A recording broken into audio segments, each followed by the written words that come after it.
Hi, and welcome to a Sense of Wellness podcast, inspiring and empowering a healthier you. I'm your host, Susan Greeley, and I'm kicking off a new year of episodes. It's January of 2024, and this time I have a slightly different format for the episode.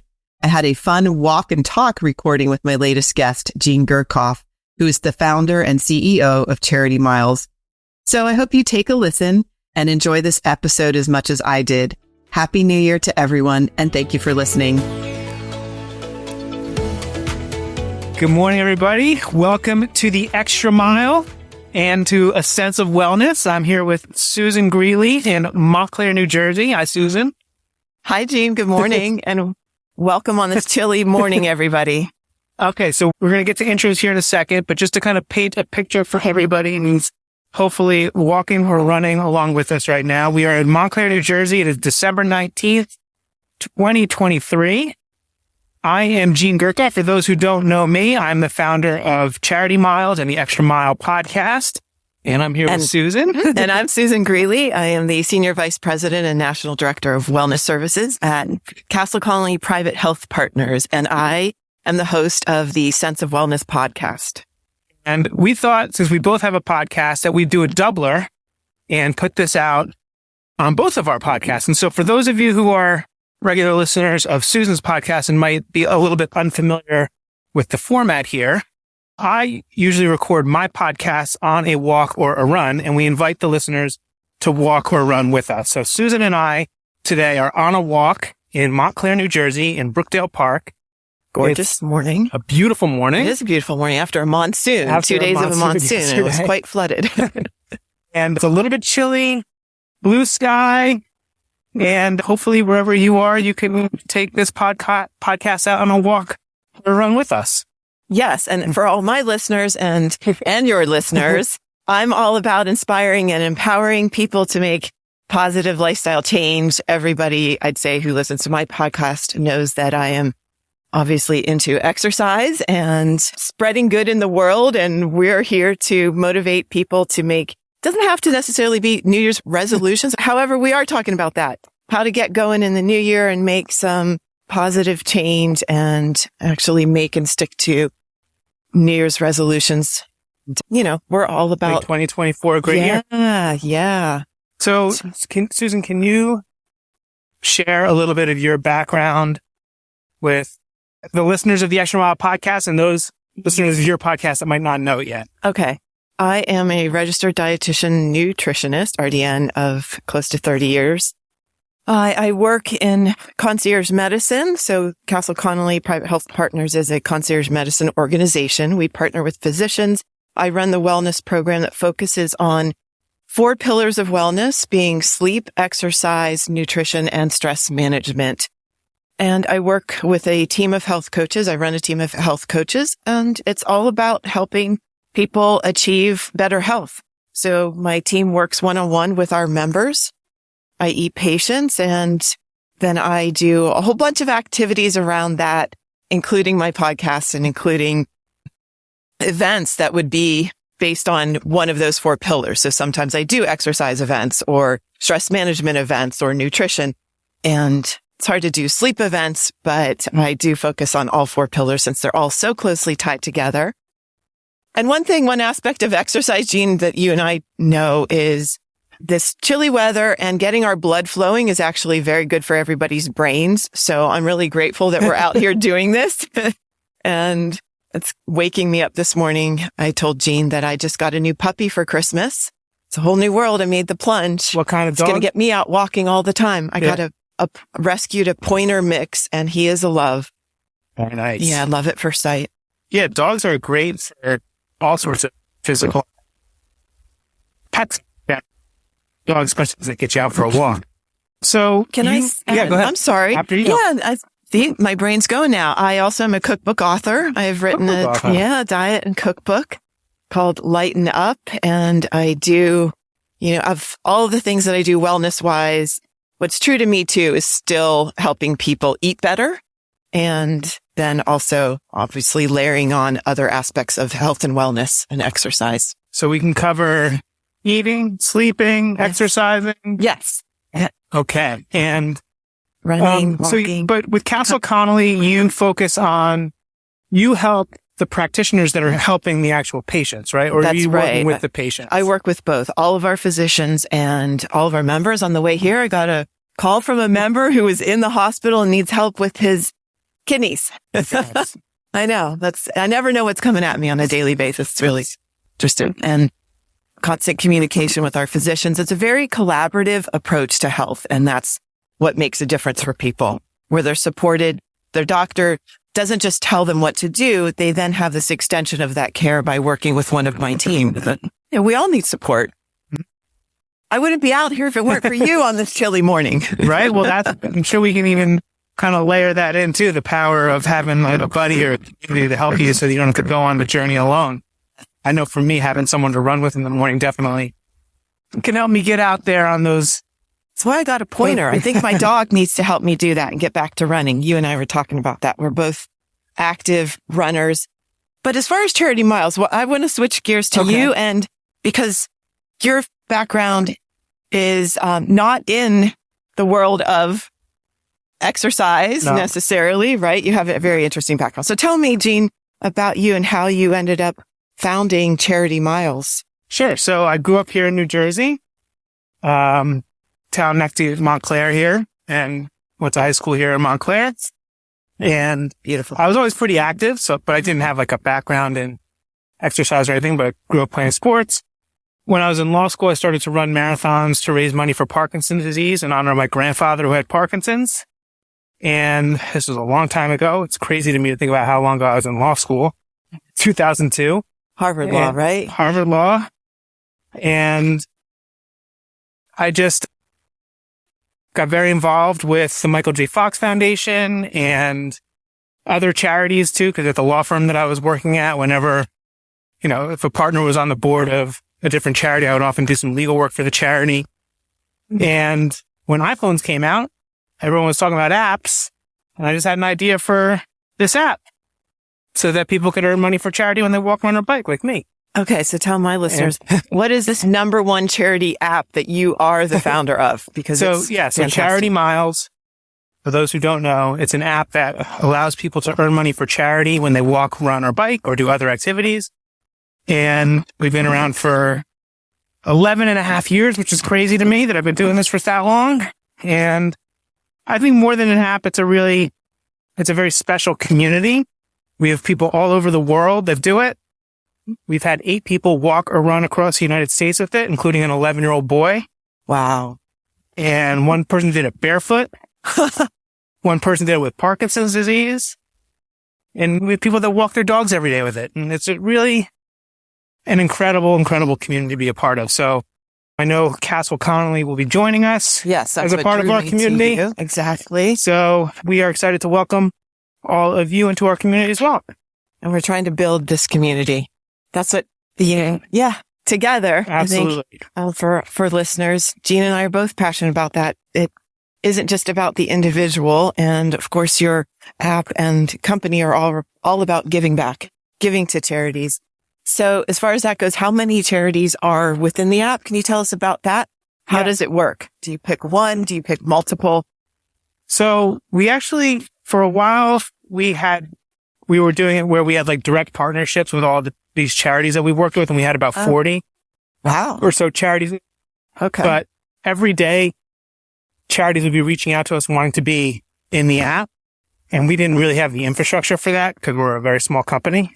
So a couple years ago, about a year and a half ago, we now have a partnership through the PayPal Giving Fund where people can choose from any of the charities that are registered in the PayPal Giving Fund, which is like hundreds of thousands of charities, I think. So you can search for just about any charity you want, walk for that charity, and then there's different ways that we help you take that activity and turn it into an impact for the charity. So we have corporate partners that sponsor either the charities or they sponsor Charity Miles. We have an employee empowerment program, which is what we're doing with Castle Connolly, where your employer can sponsor you.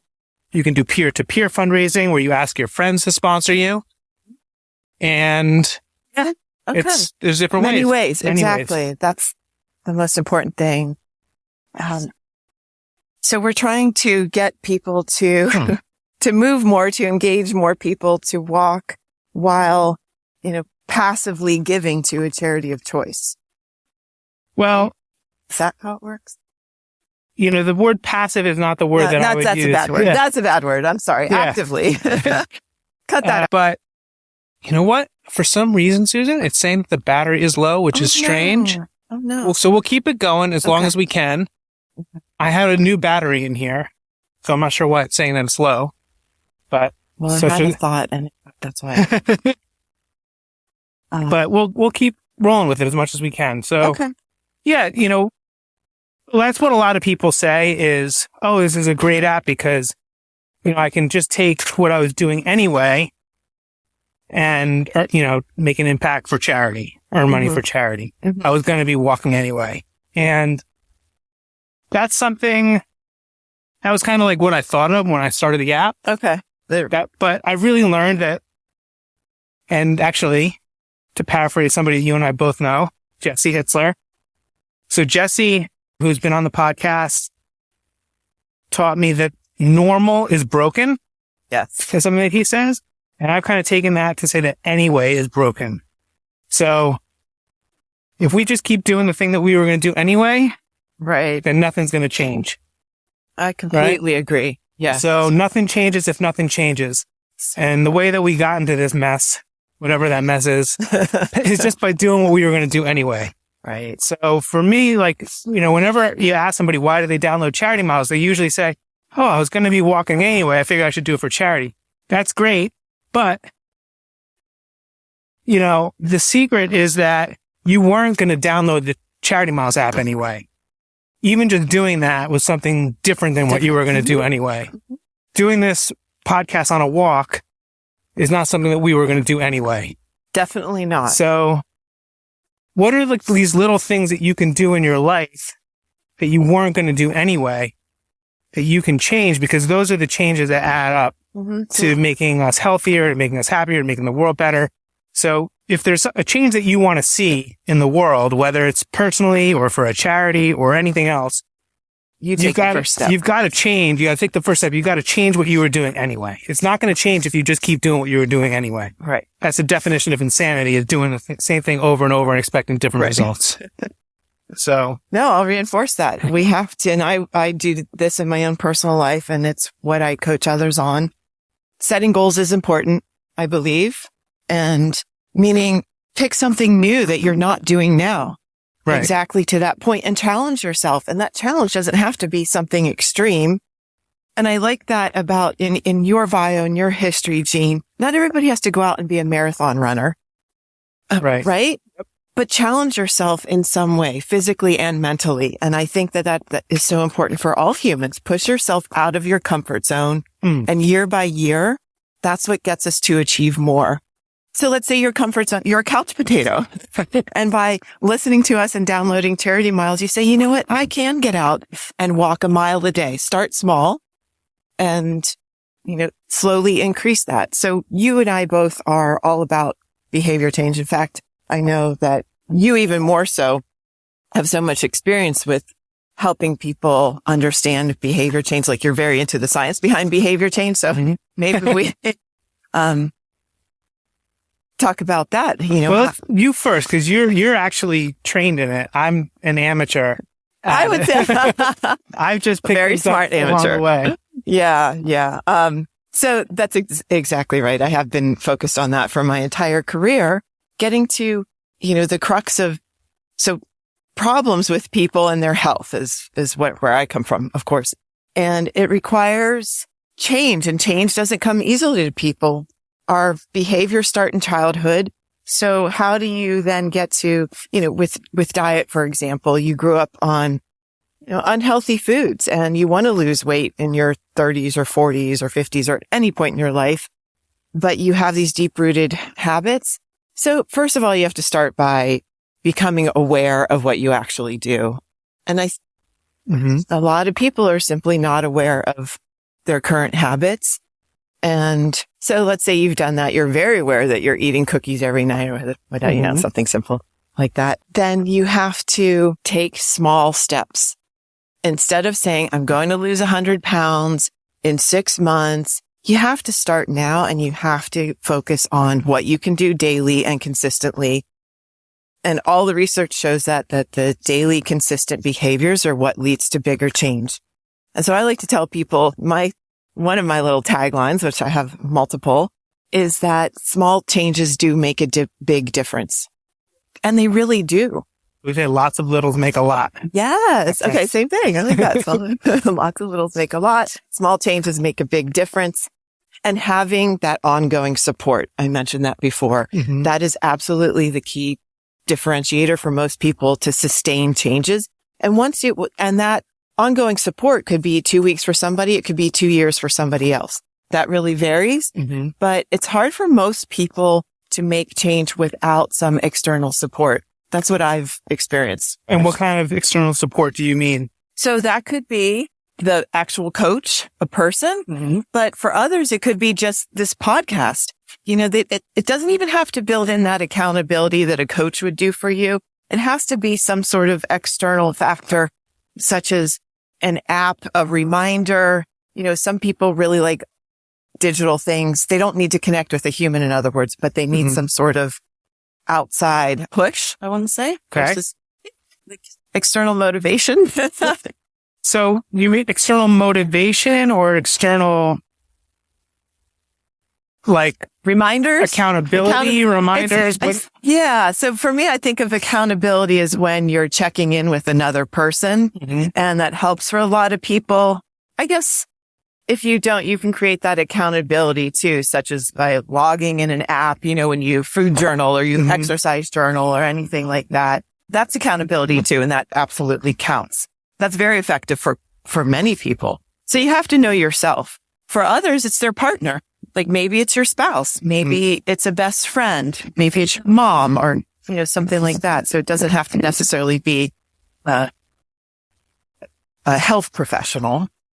Okay. Right. So finding a buddy or a group could help is a very key factor to behavior change. Yeah. That's the difference there. The buddy is great, but a light bulb just went off for me when you said the group. Mm-hmm. And that's what I think gives people so much more energy is when you feel part of something bigger. Mm-hmm. And back to the community aspect of this too, Gene. I get very excited about knowing that we're not just working on you and me or a couple of people. It's like we're reaching hundreds or even thousands. Who knows how many people we actually reach that feel part of that community just simply by downloading this app and getting involved. Mm-hmm. And that's something that went lacking during the pandemic. Changed it all. Human beings require, we like connection. Mm-hmm. And that just completely got blown away. Yeah. It was very hard for people's mental health.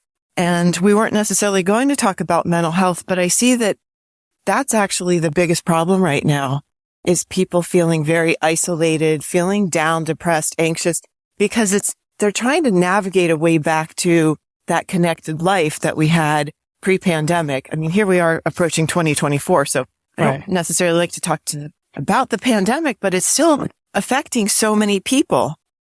Yeah. Right. I kind of switched gears there, obviously, from the small changes and accountability, but it's all tied together. And I think that because I was talking about support, having communities, whether it's, in person or actually, this is what's great about technology. It's a creative way of being connected. Mm-hmm. I feel so much more connected to people because of technology.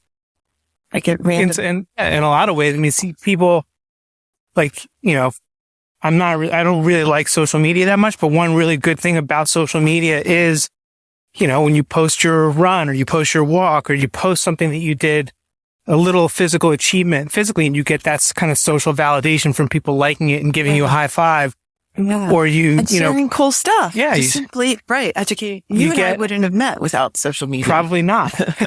So you get, this kind of, and then you can find people with similar interests and you can find that community. Like if it wasn't for Charity Miles, I'd be totally off social media, but we've, in our Facebook group and our Strava and our Instagram, people are always just posting so many inspiring things that it just, makes you want to keep going. Yes. yourself. Yeah, I completely agree. You have to pull the good from these things that many ways have, unfortunately gotten a bad rap for, social media. So many people use it in the wrong way. We both know that. And you have to focus on this positive aspect of it, which really, the world is a better place in many ways because of it. Yep. Because of these connected relationships. So I like to focus on the good, and I see so much coming out of that from cool apps like you. That was really forward thinking and the timing was right. Thank you. And here we are 12 years later, as you said. Even like without the technology, I'll say like, wherever you live, if you can join a gym or a walking club or a running club or find a buddy that'll go out for a walk with you or a run with you in the morning, it makes a big difference because it does so much. It hits so many different levels of behavior change. Yeah. One, it makes it more fun to have somebody to do it with. Yeah. Two, it really goes to like, especially if you're part of like a club or like for me, like my journey really started when I joined a boxing club in college in Edmonton, Illinois. I just became a part. That was like my group. That was my community. And that's helped me forge like a new identity. And I think that is really key for behavior change is like, how do you see yourself and who do you surround yourself with? And, what is the story that you're telling yourself about you and your community? So, and it was just fun and with building people that I wanted to hang out with. So having that kind of group, that culture around you is really a key. And that's one of the things that we try to help companies with is how do you create that kind of culture within your company so that Completely agree. It's like a different story that people tell themselves about who they are and who they surround themselves with. Yes. So having people around you that are you all, it's like a rising tide lifts all boats type of thing. So that's something that fine. I think that's a great tip to start with is don't go it alone. Don't go it alone. Don't go it alone. Seek friends, seek community in new and interesting ways. And I love hearing you say that. I can completely agree that a lot of people don't even realize when they're surrounded by downers. Right. And they don't know how to lift themselves out of that. And then you meet a cool community and you slowly see, oh, wow, like I really could get some, motivation from all of the different types around you. So I tell my kids this too. You are judged by those, keep company with. So in any case, I'm sorry, freezing now all of a sudden. The wind kind of kicked in a little bit. Yeah, the wind did kick in. But that's so important to surround yourself with uplifting, positive people who push you too in a healthy way. Absolutely. I say we get healthy together and we get unhealthy together. Yeah. So choose who is going to help you on that path to getting healthy and staying healthy versus the opposite. In my field, I see it all too often, actually. Some really negative relationships and people spiral in the wrong way and they feel stuck. So that's a really important point, actually. So what are, people might not be knowing like where to find a community or to find a buddy or like, how would you, if like someone's listening to this and they don't know who to go to, how would you find somebody? Well, you can go to my website, your website. No, in all seriousness, I think it depends on the individual because we have gyms, of course. We've got it's not necessarily new exercise, but like groups like pickleball. I find a lot of people finding community in the sport. Yeah, let's say you're intimidated by going to a gym and you haven't been the most active person in your life. Start with an activity that isn't going to cause you injury and that is very social. And I've heard that. I myself am not in a pickleball group, but I hear it repeatedly. And that's actually one thing that I'm looking at for work is joining New York City Pickle. That's been successful. So something like that. You have to know yourself. Like, what do you enjoy? I think most humans do enjoy walking in nature. Yes. Right? And that's the simplest thing to do. And I like those apps like Strava or others where you see friends, you see what others are doing. It's kind of cool. Yep. Yeah, that's motivating. But I'm excited to join with Charity Miles and and see the dashboard and see all those miles we're racking up and money that we're donating to charities. So I wanted to switch gears to the charities again. What is your top charity, I guess? I don't know. I haven't looked at that in a long time, but we have a lot of really great charities. And the charity that I'm working for now is obviously the Michael J. Fox Foundation that I do a lot of miles for. We're grateful to work with St. Jude's, American Cancer Society, Habitat for Humanity, the Nature Conservancy. There's a lot of really great causes. And do you do any in-person events with them? Not really. Sometimes if they want to, we would. Okay. We're a very small team, so our kind of, we just do whatever anybody wants to do. So if a charity says, hey, can we do a live event? We would. Or if a company that we work with wants to do a live event, we would. But we don't plan like our own live events. Oh, okay. For some reason, I thought maybe you did with the Michael J. Fox Foundation. Well, I go to a lot of their events. Yeah, okay. That's what I thought. I've run the marathon for them every year or a marathon for them every year. So you're still a big marathon runner. Yep, I'm doing the Boston Marathon in April, so that'll be my next one. Just did one out in Moab in October, which was a lot of fun. Wearing your hat? Wearing my hat. And yeah, I love it. I've done at least one every year since I started in 2002, so I got to keep that streak going.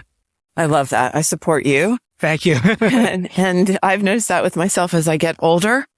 I think we go through phases where you think, oh, I can't do that. I'm getting too old. I actually find that as I get older, I'm more motivated to take on some of these challenging physical activity, events, whatever it is. It could be an event, it doesn't have to necessarily be a marathon or a triathlon, but I do love those things myself. And I like to help people break the mindset of barriers, of physical barriers or aging barriers. They're just simply not true.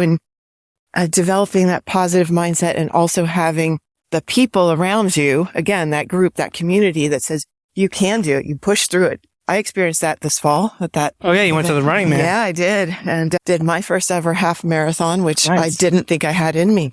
But the group around me, you see other people doing it. Yeah. Right. Like, this is fun. Keep going. And you see I don't know, I see on social media, like some 90-year-old guy just ran the marathon. It's awesome, isn't it? 3:30 or something. And well, not every human can do that, but even if you end up walking it, I love hearing that and your motivation and inspiration. I did want to mention that too. So for me, it's near and dear to my heart as well. It's my father died of Parkinson's. And so we find those are experiences in life, as sad as it is. It's like, it also helps us do things like this to make a change and help others improve their own personal lives and well-being.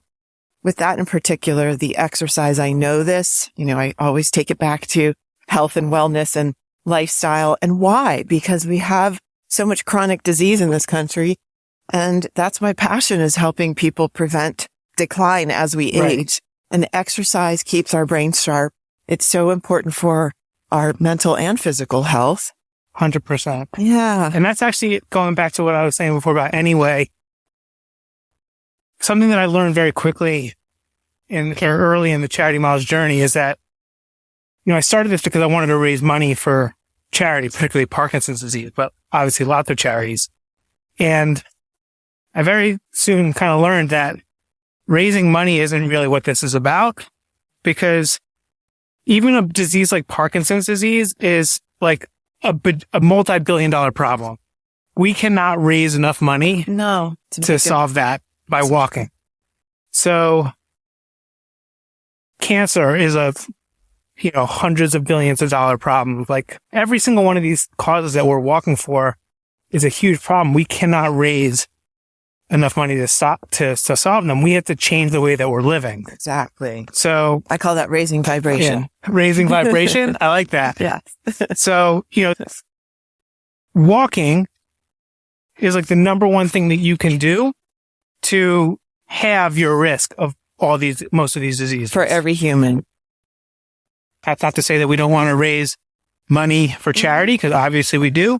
But I like to think about our impact being more than just the money that we're raising. So yes. So that leads me to, you want to change gears a little bit? I did. Well, we were talking about, the transition or transformation of your company. It's been 12 years. And so things for you have changed along the way. Then I wanted to know, I'm just curious, what is your favorite part about what you do now? That is an easy one for me to answer. My favorite part is our members and our community. And every day for 12 years, almost 11 and a half years, getting to hear and feel the stories and the energy that our members share with us, share with me. I've got this incredible privilege to just kind of be the custodian and bear witness to these amazing people and these amazing stories. And like I mentioned, we've had 8 people walk or run across the United States with the app, but we have people that are training for their first marathons. We have people doing 5Ks. We have people walking their dogs. We have people of all ages. People have come and stayed at my house or my apartment. I've stayed at their houses and their apartments. I've been to funerals of people in our community. Yeah. You didn't know what you were getting into, I suppose, when you started this for your own. No idea. Personal life and people you're connected to. Absolutely. It's an incredible thing to be a part of. And so it's not about the data. It's not about necessarily, which I was asking, the number of miles and, these milestones and rewards. People are so data driven now. And I'm happy to hear that's not what this is about. This is literally about the community you've built and these personal stories and changing lives in a really unexpected way, I think. Yeah. I was telling you in the car, I'll share with everyone else. For a while, I was very obsessed with the data. And I think that the data is just not as interesting to me as the personal stories are. Right. And I think that that's true about a lot of things. Like when I go for a run in the mornings, like sometimes I am very concerned about the data, like how fast was I? What are my splits? But that's still not as how you rewarding to me as being out in the fresh air with a friend or listening to Bruce Springsteen or just the feeling that I get of being outside on a run. That to me is the reward, not was I like 5 seconds faster on my splits or what my heart rate was. That's what I try to impart with people too. I'm the same. I love the music. I get out and run or jog, walk, hike, doesn't matter what it is, or bike. And I'm constantly listening to music and just taking in the sights. And I often stop to take my nature pictures. I'm a little obsessed with nature photography. 100%. And I don't tell people that. It's funny because they think that I am out for the time or tracking it. I'm really not. Even when I'm training, I care so little about that time and that data. And I think it's important too. Sometimes, of course, you need that if you're training for an event, but in general, for us and what we're talking about, just in your daily lives and your daily habits, people need to let go of that and getting caught up on too much of we'll call it the quantitative. Yes. Aspect of life and 100%. Change. So it's actually, I was going to ask you, but I'll give my own answer first, but I was going to ask you, what is something that you think people or well-being practitioners get wrong about behavior change or well-being? And for me, one of the things that I think that people get wrong is an overemphasis on quantitative measures. Absolutely. I was just going to say, because bar none. Just, you can really they are important, to some extent, but if you really focus on them too much, you can miss the things that really make well-being fun. Intrinsic reward is really what drives change. Feeling good is what drives change. That's what I focus on. We all need to feel and function better. Yeah. I think that's the goal. If you see that you are functioning better, that you don't have the daily pain that you used to have when you were 20 pounds heavier, you're functioning better. It's great you lost 20 pounds, but that is so less important than how you are actually living now. Right. Right. And I definitely focus on that, the person's feeling and functionality, and less, I do so much weight loss with people, and we were talking about this too. Stop getting chained to that scale. Right. It's really, and now the Bluetooth and all the devices and tracking, people watch their, the lines go up and down, or that just creates more stress. Mm-hmm. So learning how to let go and feel, I think, is really the most important. By the way, sorry. And seize the moment. Seize the moment. Like right now, look at this. Yeah. In the moment when you're out walking in particular, we're focusing a lot about walking, because every human does need to walk and move more. Honestly, I don't think there's anybody who doesn't need to move more. Right. I know some will challenge me on that, but you're the exception, whoever you are who says that. Well, before, like after the battery died, we were kind of walking to the car to go by and over to the convenience store to get batteries. You mentioned how you have a hard time getting in your 10,000 steps in a day sometimes. I do. Yeah. Even just thinking about, I need to get my 10,000 steps. 10,000 is kind of an arbitrary number. We will, just by doing this podcast, you'll have more than 10,000 steps. Yay. But we don't. I wasn't thinking about that the whole time. We're just here outside on a beautiful day in the park, walking with a friend. If you just make it fun. Yes. And the numbers will take care of themselves. Reach this. The numbers will take care of themselves. That is very true. And I know that you're like actually trained in this, and I'm more of just like an amateur student. But one person that I've studied a lot is somebody named BJ Fogg, who is really like an expert on behavior change. Yes. Tiny habits. But whoa, you got a little breeze coming in. Not sure if that'll come through the audio. Hopefully not. But just my screen will, because it got cold. But he says we change by feeling good. So you change by feeling good. So if you think about like all the bad habits that we have, we got those by feeling good too. It feels good to sit down on the TV and eat Doritos, and doesn't it? Right? Like that's exactly Facebook, right. all of them are social media addictions. That's why we changed because we felt good by doing it. Oh yeah. So change happens when we feel good. Mm-hmm. And we just have to take, the positive changes that we want to make in our life. We have to make them easy and feel good too. So going for a walk with a friend in the park, it's easy. It's easy and fun. Even if it's cold. Oh my goodness. This wind it's very deceiving. Blue sky. It's gorgeous. That wind is brutal. However, we're still having fun. It's not that bad. It was just that around the corner. And then the sun comes out. You know what? I feel the warmth on me too. So that's something that I think that fun and easy. Fun and easy. Make it fun and easy. Easy. That's something that I think that well-being practitioners or even people get wrong is they all, on a similar note, and you mentioned it earlier, and I kind of saved it to talk about, is an overemphasis on challenge. So, I did bring that up because I like challenge. You like a challenge, but not everybody likes a challenge. Right. And make it easy, but also challenge yourself. Right. So I see that's a little. So there's all these, if there's one thing that I wish would kind of maybe not entirely go away. No, I agree with that. I think we need to challenge ourselves, but these silly challenges, like all these well-being challenges, like a step challenge, like we do a lot of step challenges. Because that's what every company comes to us for. Right. And so we do a lot of that. But why that's wrong?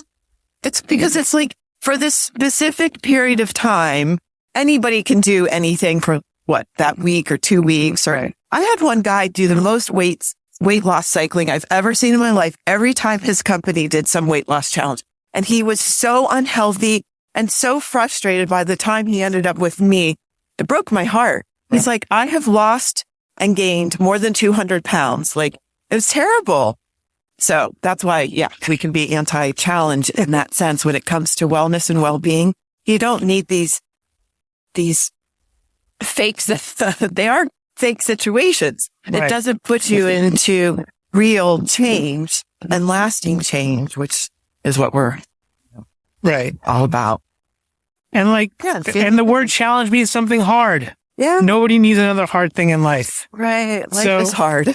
So if you go to your company with a step challenge, that might be fun for somebody like you who likes a challenge. Yeah. But usually you're not the person that needs to to be motivated. That's right. Exactly. The person that needs to be motivated finds it all hard. So don't make it harder for me. They've got enough hard things going on. Yeah. And they're probably the least likely to win a competition. And then they just feel bad about themselves. Right. I completely agree with that. I see that all too frequently. People really judge themselves and get down on themselves when they're not, when they quote unquote fail on that challenge then. Right. Or don't make it in the 6 weeks that has been determined that everybody has to do it in this specific amount of time. It's ridiculous. Like humans aren't like that. Everybody's different. I say just focus consistently on those changes. And if a year from now you're in a healthier place than you were today, isn't that awesome? There you go. As we get older, I think we can all be healthier each year and not the reverse. Absolutely. And that's why little changes are so important, because little changes are easier to make than bigger changes. Yes. That's why BJ Fogg talks about tiny habits. Because if there's like a behavior change that you want to make, how do you make that behavior tiny? Because the tinier you make it, the smaller you make it, the easier it is to do. The easier it is to do, the more likely you are to do it consistently. Exactly. And then that adds up over time. Yeah. So if you start to add 20 squats a day, I've heard others say that. He would even say one squat. Oh, nice. If your goal, start with one, yeah. What is the tiniest thing that you can do? So if your goal is to do squats, if that's a behavior that you're looking to adopt and to make part of your repertoire, to build strength, do one squat, and then maybe do more. None. One is better than none. You might, once you do that one, you might end up doing 20. You're like, okay, I can do that. But you can do one squat, Right. or one kettlebell swing, Of course or you can. walk around the block for 5 minutes. Like what's one, like the tiniest behavior change that you can make? And the more consistent you make that, the more it becomes part of your routine, the more it becomes part of your identity, the more you'll do it. Right. Whereas if you're like, oh, I want to do 100 burpees a day, Come on. which I've tried to do, No, I don't stick with that. Don't do that. I don't stick with it. It's too hard. Nobody should do 100 burpees a day. Some people really. That's my feeling. Yeah. But, But you even can add one fruit or vegetable. Okay. I focus on this with diet so often. And trust me, even though we all know we need fruits and vegetables, most don't eat them on a daily basis. Right. It's fat for the. So that sounds so simple and silly. It's not silly. I tell people, add a piece of fruit a day. Right. Like start there. Add something good and delicious and tasty to your diet instead of thinking about what I always have to cut out. Like, what shouldn't I be eating? And I really don't like that approach. Yep. Like add more of the good stuff. Add one good thing to your diet, to your life, and on a daily basis. I think that helps people too. 100%. My son is 7 years old and he's, lives off of macaroni and cheese and pizza. And I try to get him to eat his vegetables. You got to have one. You have to have at least one fruit or vegetable with his macaroni and cheese. Okay. You know what I'm doing these days? What? Pomegranates. He loves pomegranates. Yeah. They're fun to eat. He loves pomegranates. My son even likes to peel it himself. Yeah. He YouTubed how to do it. I was very impressed. We just got a YouTube video or an Instagram video that showed us a really good way of peeling it. See, it's Christmas time. Pomegranates they're one of the healthiest fruits, all of those antioxidants. See, no matter what, I still love to talk about diet and nutrition and geek out on phytonutrients. Same thing with diet is if you can make the healthy food more delicious, of course, then it's more fun. Yeah, that's natural. Pomegranate seeds or anything like that. There's so much whole natural foods that are delicious and also easy. Did you know that if you saute your kale in coconut oil, it makes it easier to scrape from the pan into the trash? I knew it was headed to that. I'm like, oh boy. Once you started with kale and coconut oil, I was like, this is not. I'm sorry. I can't make, I can make it taste There's good. no way I can make kale more fun. Oh, I can. Okay. Well, I'm going to cook Gene my delicious kale and sweet potato. It also has beef in it, like it's stew. Okay. It's my favorite way to do it. And I throw pumpkin seeds on top. I'll try it. It's delicious. Herbs in there. See, I did mention I'm a cookbook author. I love to cook. That's right. And it's like hot soup and stew weather. It is a good weather for that. So, okay, is there any other kind of thing that you think that either kind of the wellness, well-being industry is getting wrong or getting right that you'd like to see continue? Since I like to focus on positives, I will say that I like that we do focus more now on a holistic approach. At least I do. I do see that. Like, people are talking about things they never used to before with mind-body connection and mental health and mindset. And that's where it starts. If you have a negative mindset towards your health and don't believe you can make change, it's not going to happen. And now there's a lot of talk about, some more than talk, actually. It's doing mindfulness, meditation, other things in your life that are going to help you manage stress and manage your mind. And then things do become easier. Does that make sense? Can you give some examples? Sure. Just in general, mindfulness and meditation have become not just mainstream, but a part of most talks. I work with physicians, as you know, and they're talking about it. They recognize benefits are recommending it in their consultations with patients. Start to meditate. Start to practice mindfulness breathing, not just go lose weight.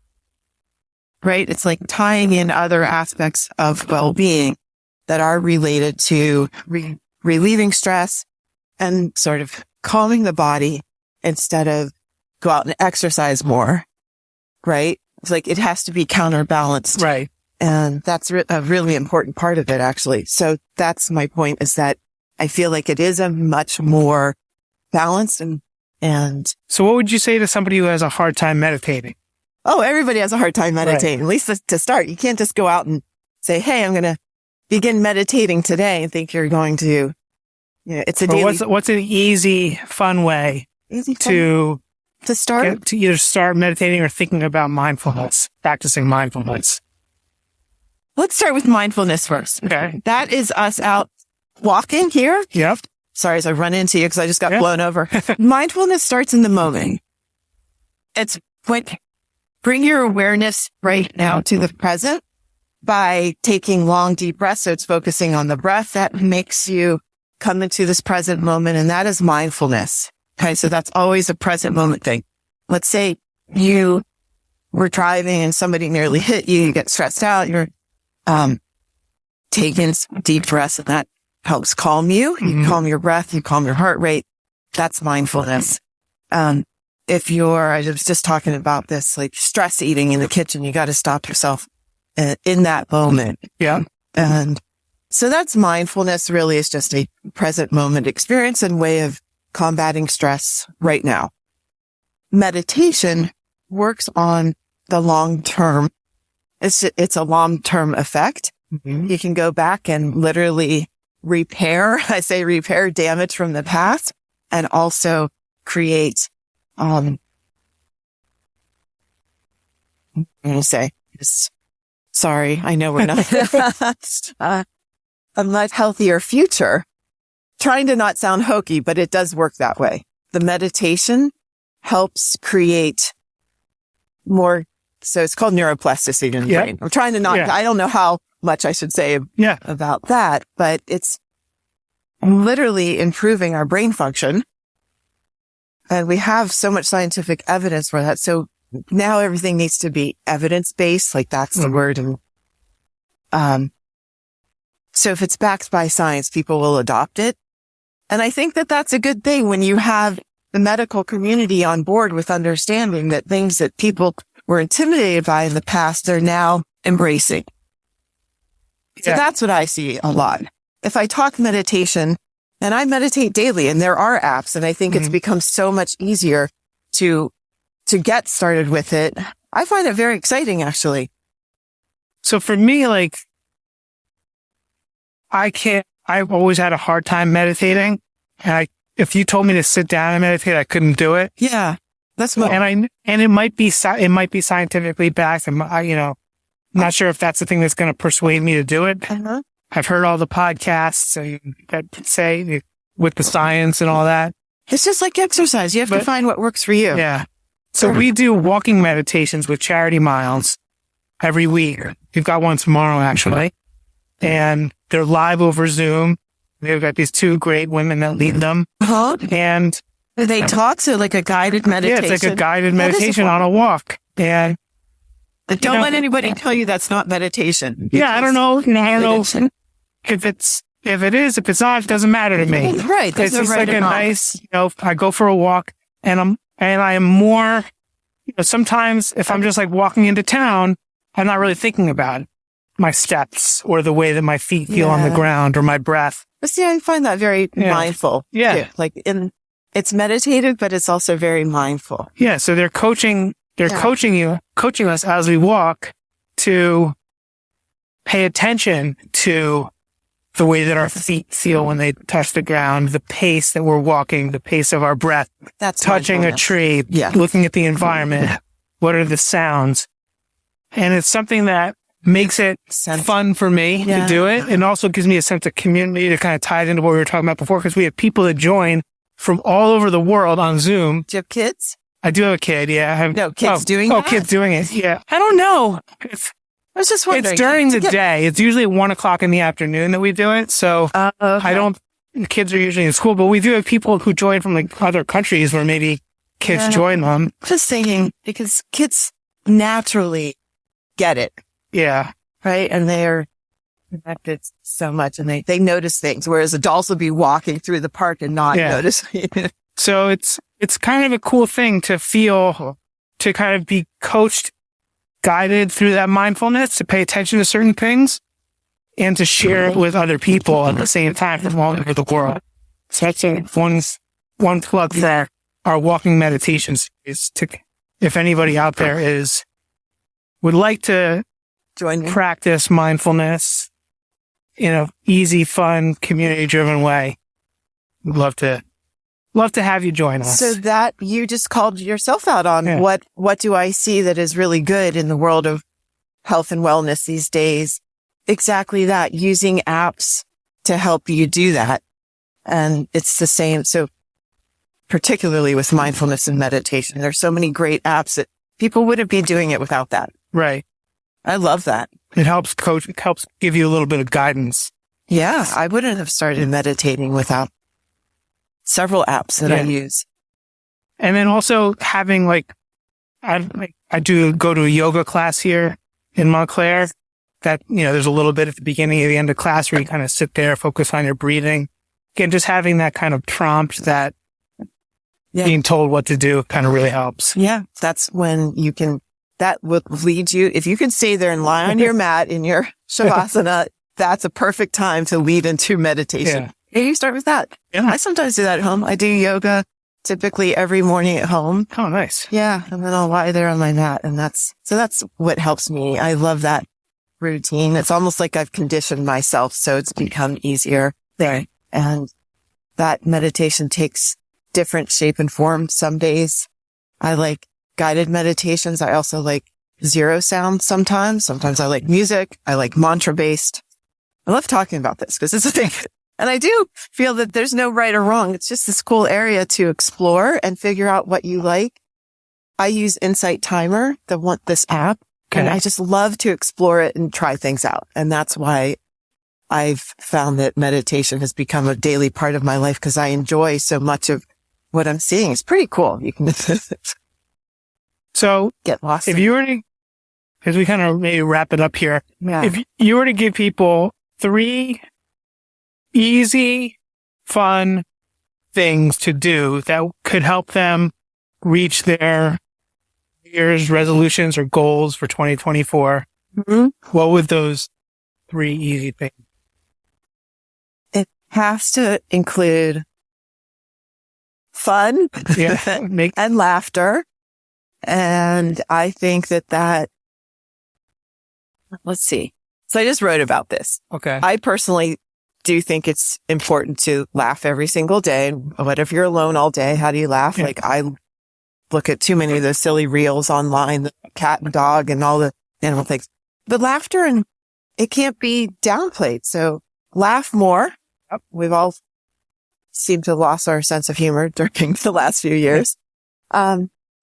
Doing something fun every day that you really enjoy, whatever that means. Like taking time for yourself. If you have a family and work and jobs and all these demands, it's too easy to make excuses that all of those things come first and not to prioritize a little self-time. Mm-hmm. Never feel guilty about your self-time. So building in the time to go meditate or go for your walk, whatever that is. Focusing on yourself in a healthy way is a key aspect to it. Since I talk about all 4 pillars, sleep is a superpower. Yeah. That's also the most important thing for our overall, immune function so that you have enough energy in order to exercise, and you eat better when you have slept well. So prioritize sleep, get some fun and laugh. And what's it third? Try something new. Try something new. Yeah. Try something Nothing changes if nothing changes. Yeah. So my number 1 was going to be sleep. Sleep is superpower. Yeah. I'll say it again. Because it makes going to sleep early. If that's again, something easy that everybody wants to get more sleep. There's not a single person I agree that I speak to that feels like, oh, I wish I could get more, I don't want more sleep. So one, if you're listening to this, I'm sure you agree that you want more sleep. So it's also very easy to do. You just get into bed. You don't have to run a marathon. I agree. Yeah. And it's fun. It feels good. We change by feeling good. So getting more sleep, you will feel good. And then that one little thing, well, like you said, it also helps you eat better, helps you have more energy during the day.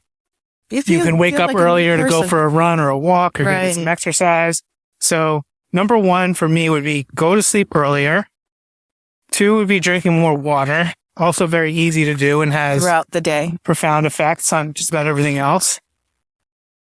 And 3 would be go outside every day. Oh, I should have said that too. Nature. And get out and get some fresh air and sunshine. Even if it's just to stand outside, just get outside, whether it's for a 2-minute walk or whatever, get outside. And then I guess to put it all together is don't go it alone. Find some kind of a buddy or a community that will help you make all of these more fun. So those would be mine. Beautiful. Excellent. I have one final question for you that I ask every. Okay. You're my guest too. Sure. What's one thing you're grateful for today, Gene? Well, I'm grateful for this walk. Me too. Grateful for this walk. Grateful for my family and my friends and for Charity Miles community. I said it a million times, I started Charity Miles in honor of my grandfather, but if that was it, I would have quit a long time ago. It's really the community that keeps me fired up every day. So I'm especially grateful to everyone in our community for firing me up every day and for you and the Castle Connolly community joining us. Thank you. Thank you. Yes, we're making a difference 1 mile at a time, one conversation at a time. So yeah. Excellent. So hopefully those out there walking or running along with us have enjoyed a walk with us or a run with us, whatever you're doing. Or if you happen to be sitting down, next time you can go for a walk or a run. Keep doing it. Yeah. This was awesome. This is so much fun, actually. And I think we walked quite far. I think we did too. We definitely got in the 10,000 steps. We didn't even notice it. Yeah. I hope everyone has a beautiful Christmas if you celebrate it. But in any case, wonderful holiday season and a much healthier, happier 2024. Happy New Year. Happy New Year, everybody. Thank you for taking time to join me and listen to this episode. You can find more information and subscribe to the Sense of Wellness podcast on our website at ccphp.net/sens. This show is brought to you by Castle Connolly Private Health Partners, a concierge medicine organization that partners with and supports exceptional physicians to deliver an unrivaled experience of comprehensive, collaborative, and attentive care for a preventative approach on health and optimal well-being for members. Be sure to listen in next time to the Sense of Wellness podcast, and remember, simple daily habits matter most.